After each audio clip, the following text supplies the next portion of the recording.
Territorio de Montana, verano de 1879.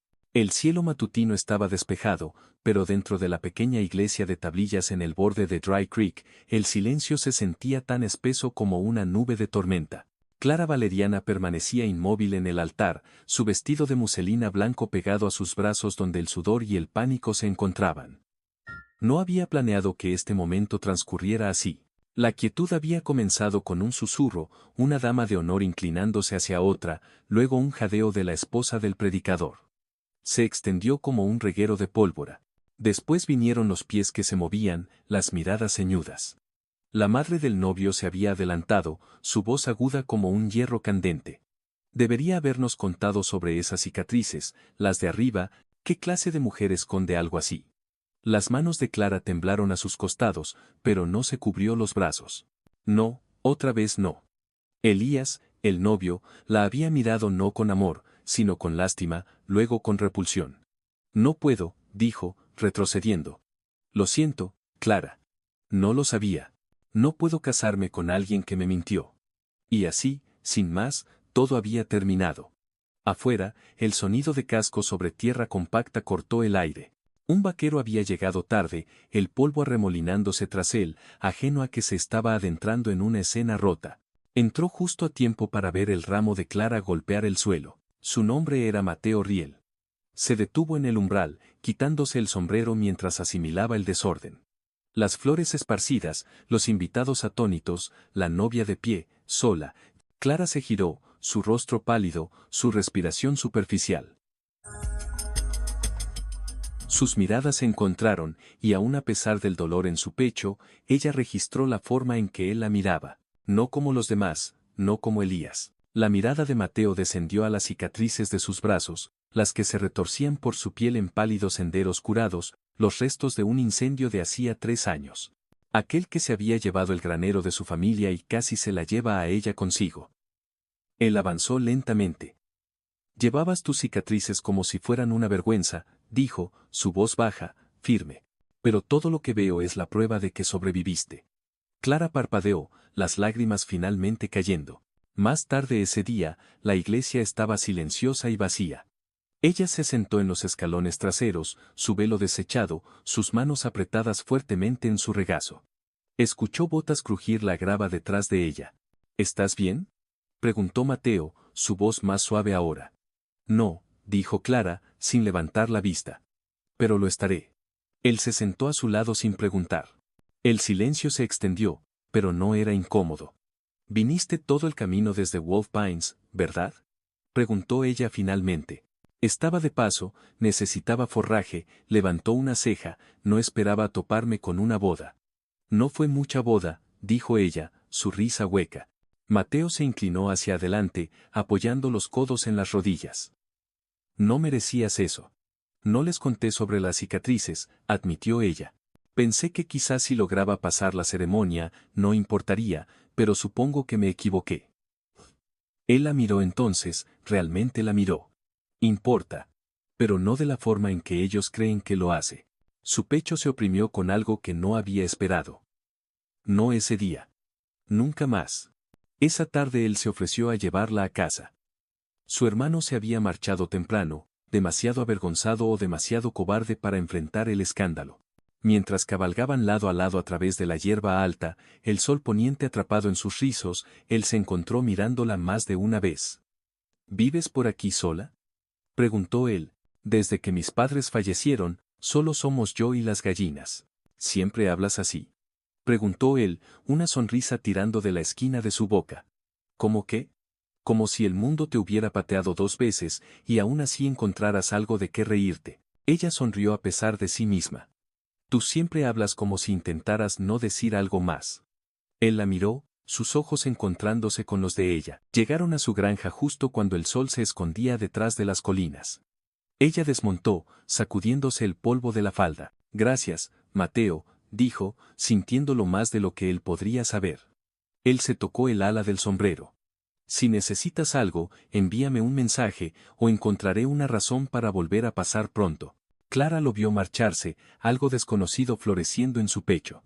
A la mañana siguiente, él regresó con forraje y un brazo lleno de postes para la valla.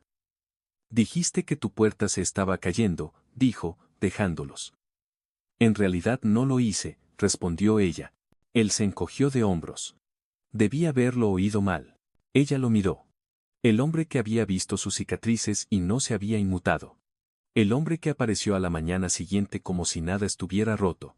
Y por primera vez desde el incendio, desde las semanas con vendajes, desde que aprendió a esconder sus brazos, Clara sintió algo que no había sentido en años. Esperanza. Mateo clavó el primer poste en la tierra mientras el viento levantaba polvo a su alrededor. Ella le tendió el siguiente, sus dedos rozando los suyos. Él no se apartó, ella tampoco. Las gallinas estaban inquietas esa mañana. Clara podía oírlas cacarear mucho antes de salir al porche, la tabla aún húmeda de rocío. Sus botas pisaban suavemente la tierra mientras se dirigía al gallinero, sus trenzas balanceándose en su espalda, el delantal rozando sus rodillas.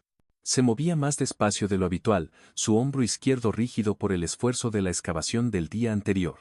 Mateo había trabajado hasta que el sol se puso por debajo de los álamos, cuidando de no hablar más de lo necesario, pero siempre observándola de esa manera tranquila y constante. Ella no sabía qué pensar, solo que cuando él se marchó, el lugar se sentía demasiado quieto. Había pensado que no volvería tan pronto. Pero a mediodía, volvió a oír cascos. Esta vez, llevaba una mula detrás de su caballo, con el lomo cargado de bultos de lona. Traje una gubia, dijo, atando las riendas. Pensé que a tu puerta trasera le vendría bien un cepillado. Viniste todo este camino por una puerta que apenas se atasca. Sus brazos cruzados, no en desafío, sino para anclarse. No, dijo él, pero eso es lo que me dije a mí mismo para no sentirme tonto. Ella lo miró entonces, con los ojos entrecerrados por el sol. No me pareces el tipo que se preocupa por parecer tonto, no lo soy, dijo, excepto contigo. Eso la silenció. Se dio la vuelta y caminó hacia la parte trasera de la casa, y él la siguió sin decir una palabra. Trabajaron juntos bajo el toldo, la gubia susurrando contra la madera. Él no hizo preguntas. No mencionó la boda, el pueblo.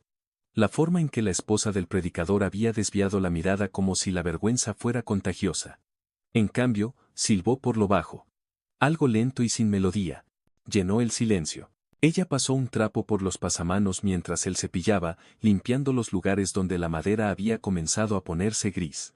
Tenía las mangas remangadas, pero él no miró hacia abajo. Ni una sola vez. ¿Dónde aprendiste carpintería?, preguntó ella. Mi tío. Construía carretas cerca de Bozeman. Yo estaba más acostumbrado a los caballos, pero se aseguró de que supiera manejar una gubia. ¿Y ahora? Ahora voy donde el trabajo me lleva. Esta semana me trajo aquí. Sus dedos se apretaron en el paño. No piensas quedarte, ¿verdad? La gubia de dibujo se detuvo. ¿Sería un problema si lo hiciera? Ella no respondió de inmediato. Una brisa movió el borde de su delantal. En algún lugar, un halcón gritó. No, dijo finalmente. No lo sería. Más tarde, le sirvió café en tazas de esmalte, los pozos espesos y amargos. Se sentaron en el porche, las botas rozando el polvo. Él sacó una lata del bolsillo de su abrigo y le ofreció un trozo de ciruela seca. Ella negó con la cabeza. No las he comido desde que mi madre falleció, dijo, con voz baja. Las cortaba finas y las ponía sobre la tapa de la estufa para secarlas. Decía que así conservaban la dulzura. Él arrancó un trozo con los dientes. Parece que tenía razón. Ella observó el horizonte mientras él masticaba. Los campos estaban tranquilos en esta época del año, el trigo aún joven. Un solo cuervo volaba en círculo sobre los árboles. ¿Alguna vez pensaste en establecerte?, preguntó ella. Él se limpió las manos en los pantalones. A veces. Pero nunca tuve una razón para dejar de cabalgar. Y ahora la miró, de frente, todavía decidiendo. Ella se levantó, sacudiéndose las migas del regazo. Bueno, si te quedas, hay una gotera en el tejado que no he podido arreglar. Él también se levantó, más lento, como si estuviera sopesando algo. Puedo arreglar un tejado, dijo. Ella lo miró a los ojos. Lo sé. Esa tarde, él no se marchó. Ató su caballo cerca del granero y durmió bajo las estrellas. A no más de 20 metros de su porche. Ella lo observó desde la ventana, sin ser vista. Él no se movió mucho. Simplemente yacía allí, con el sombrero sobre el rostro, las botas cruzadas por los tobillos. Y aunque el viento se levantó y los árboles susurraron cosas que ella no podía escuchar del todo, durmió mejor que en semanas. Los días siguientes transcurrieron sin ceremonias. Nadie del pueblo vino a visitarla. No llegaron cartas. La casa permaneció en silencio, salvo por el chirrido de las persianas y el arrullo de las gallinas en el polvo. Mateo se quedó. Se levantaba temprano, poco después del amanecer, y trabajaba hasta el anochecer, reparando lo que necesitaba ser reparado sin que se lo pidieran. Nunca se hizo demasiado familiar, nunca pisó donde no había sido invitado. Pero cada tarde se quedaba un poco más cerca de la barandilla del porche, como si esperara que algo tácito cambiara. Clara lo observó desde la ventana de la cocina ese viernes, con harina en los dedos y las mangas remangadas. Él estaba partiendo leña cerca del cobertizo, con la mandíbula apretada, la camisa pegada a la espalda por el sudor. Sus movimientos eran medidos, no apresurados, no ociosos. Ella no sabría decir por qué eso le producía una sensación de calma, pero así era. Esa tarde, le llevó agua en una taza de hojalata. ¿Siempre trabajas como si alguien te estuviera observando?, preguntó ella, limpiándose las manos en el delantal. Él tomó la taza asintiendo, su pulgar rozando el borde antes de beber. No, simplemente nunca aprendí la costumbre de tomar atajos. Ella apoyó el hombro en el poste, el sol calentándole la espalda. ¿Planeas seguir arreglando cosas hasta que no quede nada que arreglar? No me importa quedarme sin quehaceres, dijo él, mirándola. Solo significa que tengo tiempo para quedarme más tiempo. Su garganta se apretó, pero no dejó que se notara. Pronto querrás una paga. Tengo suficiente dinero, dijo él. Y nunca he sido muy bueno para quedarme quieto. Ella dudó. ¿Alguna vez has construido algo para ti o solo para otras personas? Él miró hacia las colinas, la neblina azul de ellas extendiéndose detrás del granero. Todavía no. Siempre pensé que sabría cuándo sería el momento. Una brisa agitó la hierba alta más allá de la valla. Ella la vio doblarse y luego enderezarse. Entra, dijo, hay guiso, y no voy a comérmelo todo. Él la siguió, agachando la cabeza bajo el bajo marco de la puerta. La mesa ya estaba puesta. Ella no se molestó, simplemente sirvió guiso en los tazones y puso pan entre ellos. Comieron en un silencio cómodo por un rato, los sonidos de las cucharas y el tic-tac de la estufa llenando lo que las palabras no hacían. Cuando ella buscó más, su mano rozó la suya, y esta vez ninguno de los dos se apartó. ¿Alguna vez los extrañas?, preguntó él suavemente, con los ojos en la mesa. Ella no tuvo que preguntar a quién se refería. Todos los días, dijo. Ahora está más tranquilo, pero nunca se va. Él asintió. Mi madre falleció cuando yo tenía 12 años. Tardé años en dejar de oír su voz cuando me ataba las botas. Ella lo miró, las líneas en la comisura de sus ojos más profundas con la poca luz. ¿Cómo era ella? De lengua afilada, muy celosa de su jardín. Podía hacer que una galleta supiera a bendición. Él sonrió, una sonrisa pequeña y real. Le habrías caído bien. Clara apartó su plato. No mucha gente dice eso. No saben qué ver, dijo él. Pero yo sí. La habitación de repente se sintió cercana, no sofocante, sino llena. Ella se levantó, llevando los tazones al lavabo. Él la siguió, remangándose las mangas, y buscó el paño de secar. ¿Tú lavas, yo seco?, preguntó. Ella le entregó el primer plato, solo si no te importa el agua fría. A él no le importó. Se movieron el uno alrededor del otro con el ritmo de personas que habían compartido espacio durante más tiempo del que en realidad lo habían hecho. Cuando los platos estuvieron listos, ella salió al porche, con los brazos cruzados holgadamente sobre la cintura. Él se unió a ella, apoyándose en la barandilla. «¿Sabes?», dijo ella después de una larga pausa. «Nunca pensé que volvería a sentirme segura aquí». «No realmente». Él la miró. «Ahora sí. Estoy empezando a sentirlo», dijo ella. Él asintió una vez, en silencio. La luna apenas comenzaba a asomarse, una pálida rebanada contra la oscuridad.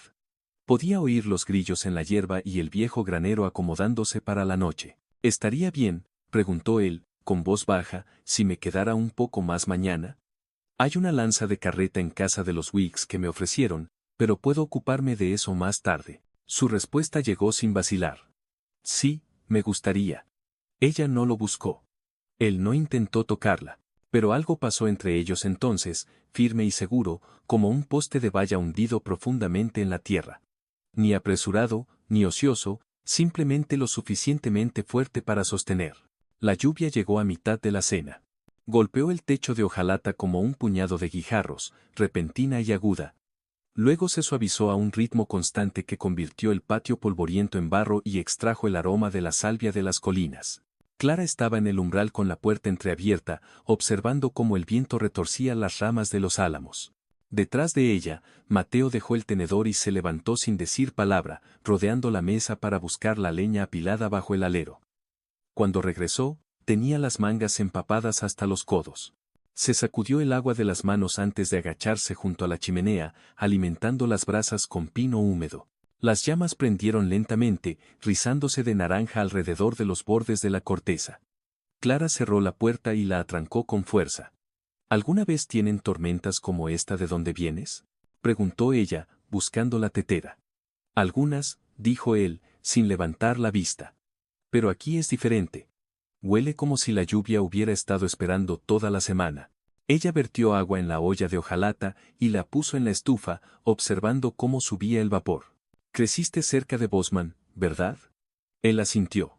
Unas pocas millas al este. Mi padre trabajaba en las líneas de carga. A mí nunca me gustó. ¿Por qué no? Él se puso de pie y se limpió las manos en los pantalones. Demasiadas horas encerrado en los vagones. Demasiados hombres gritando por nada. Prefiero estar donde pueda respirar. Ella miró hacia la ventana. Las colinas habían desaparecido detrás de una pared de agua. Aquí respiras bien. Él la miró entonces, en silencio por un momento. Mejor de lo que lo he hecho en mucho tiempo. La tetera silbó, y ella se movió para servir. Puso 2 tazas en la mesa, luego se sentó frente a él, con los dedos curvados alrededor del estaño tibio. El fuego crepitaba en la esquina, proyectando oro sobre las paredes de tablones. Nunca dijiste si te queda familia, dijo ella. Él negó con la cabeza una vez. Nadie cercano. Mi tío falleció la primavera pasada.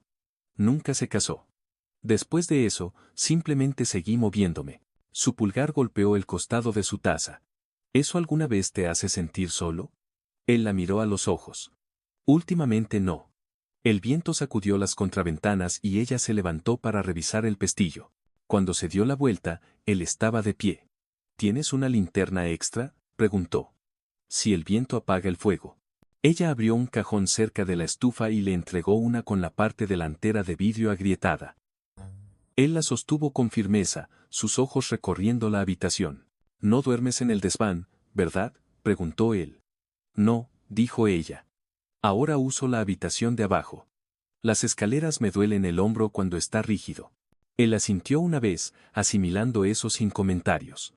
Luego se dirigió a la puerta, probando las bisagras. Dormiré en el granero esta noche. La tormenta es fuerte. Mejor estar cerca. También podrías quedarte en el cobertizo, dijo ella, sorprendiéndose a sí misma y a él. Está seco y se cierra por dentro. Él no respondió de inmediato. Luego, suavemente, ¿estás segura? No lo habría dicho si no lo estuviera, él asintió, algo en su mandíbula se relajó. Me acostaré después de revisar el tejado. Las canaletas están sueltas en el lado norte. Ella lo vio marcharse, la linterna balanceándose a su lado. La tormenta había engullido el patio, pero apenas podía distinguir su silueta mientras se movía hacia el granero, la lluvia cayendo en cortinas más allá de la luz. Para cuando ella se acostó, el viento había amainado. La casa crujió al asentarse, y el fuego desprendía un brillo suave y uniforme. Ella no se durmió de inmediato. Afuera, la puerta del cobertizo golpeó una vez contra su marco, luego se aquietó. Ella cerró los ojos, el sonido de la lluvia suavizándose hasta convertirse en un susurro. Ya no estaba sola en el silencio, y por primera vez, no sintió que tuviera que estarlo. Para cuando el sol empujó las nubes, la lluvia había dejado profundos surcos en el patio y un brillo plateado en la hierba del pastizal. Clara salió con sus botas hundiéndose ligeramente en la tierra ablandada, el dobladillo del delantal húmedo antes de llegar al borde del porche. Levantó una mano para protegerse los ojos, escaneando hacia el cobertizo donde había dormido Mateo.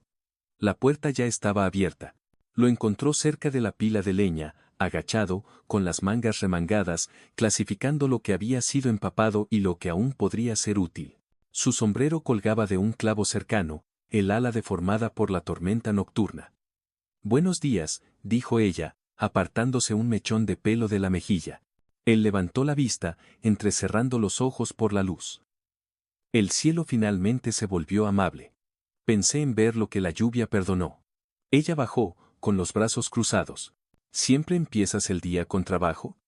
Él se puso de pie lentamente, limpiándose las manos en los pantalones. Es la única forma en que sé cómo ganarme el día. Ella ladeó la cabeza, considerándolo. ¿Siempre hablas así? Solo cuando pienso demasiado. Él la siguió hasta el porche, las botas pesadas de barro. Ella sirvió el café de la mañana de la olla que había mantenido caliente en la estufa, le entregó una taza, y luego se sentó en los escalones. He estado pensando, dijo ella después de un momento, sobre lo que viene después. Él se sentó a su lado, cuidando de dejar espacio entre ellos. ¿Qué quieres decir? Este lugar, dijo ella, gesticulando a través de los campos. Se suponía que era para una familia. Mis padres lo construyeron con eso en mente. Luego intenté construir algo más aquí, y eso no se mantuvo. Él no la interrumpió. He estado sola mucho tiempo, Mateo. Más que solo estos últimos meses. Nunca pareces sola, dijo él. Eso es porque aprendí a esconderlo bien. El viento agitó la hierba cerca de la valla, suave y bajo. Ya no quiero esconderme, dijo ella. Él dejó su taza, se volvió para mirarla de lleno. Clara, no vine aquí buscando nada, pero no estoy listo para alejarme de lo que he encontrado. Ella lo miró entonces, realmente miró los callos en sus manos, la forma en que su camisa se pegaba a sus hombros, la firmeza en sus ojos. Este sería un lugar difícil de mantener sin ayuda, dijo ella. No le tengo miedo al trabajo. No es el trabajo lo que me preocupa. Es el quedarse. Él no dudó. He vagado lo suficiente como para saber cuándo he llegado al lugar que me corresponde. Su pecho dolió, pero no con miedo. No esta vez. Nunca pensé que querría a alguien aquí, dijo ella. Pero sí. Te quiero a ti. Él le tendió la mano, lento y seguro. Cuando sus dedos se encontraron, la última distancia entre ellos desapareció. Esa tarde recorrieron toda la propiedad juntos. Él preguntó sobre los campos, el arroyo en la parte trasera del terreno, las lápidas de piedra cerca de los álamos donde yacían sus padres. Ella le habló de la escorrentía primaveral, el viento que venía bajo por el valle, el zorro que se había llevado 2 gallinas el otoño pasado. Al anochecer, ella sacó la colcha de su madre del baúl de cedro y la extendió en el porche. Se sentaron cerca, hombros con hombros, observando cómo las estrellas parpadeaban una a una. Ella apoyó la cabeza en él. ¿Crees que echarás de menos el camino? Él apoyó la barbilla suavemente en su cabello. No, si aquí es donde termina. Se casaron 2 semanas después, no en la iglesia de Dry Creek, sino bajo los álamos donde las raíces eran profundas. El predicador vino en silencio, traído por Mateo. Sin invitados, sin flores, solo votos pronunciados en voz baja contra el viento y el constante susurro de las hojas de arriba. Ella vistió un vestido color crema, sencillo y suave. Él usó su camisa más limpia y botas sin polvo. No hablaron de cicatrices o días pasados, solo de lo que construirían juntos. Ese otoño cosecharon los últimos frijoles y apilaron la leña. Él reparó el techo del granero con tejas que él mismo cortó, y ella cosió nuevas cortinas con lino guardado en un baúl.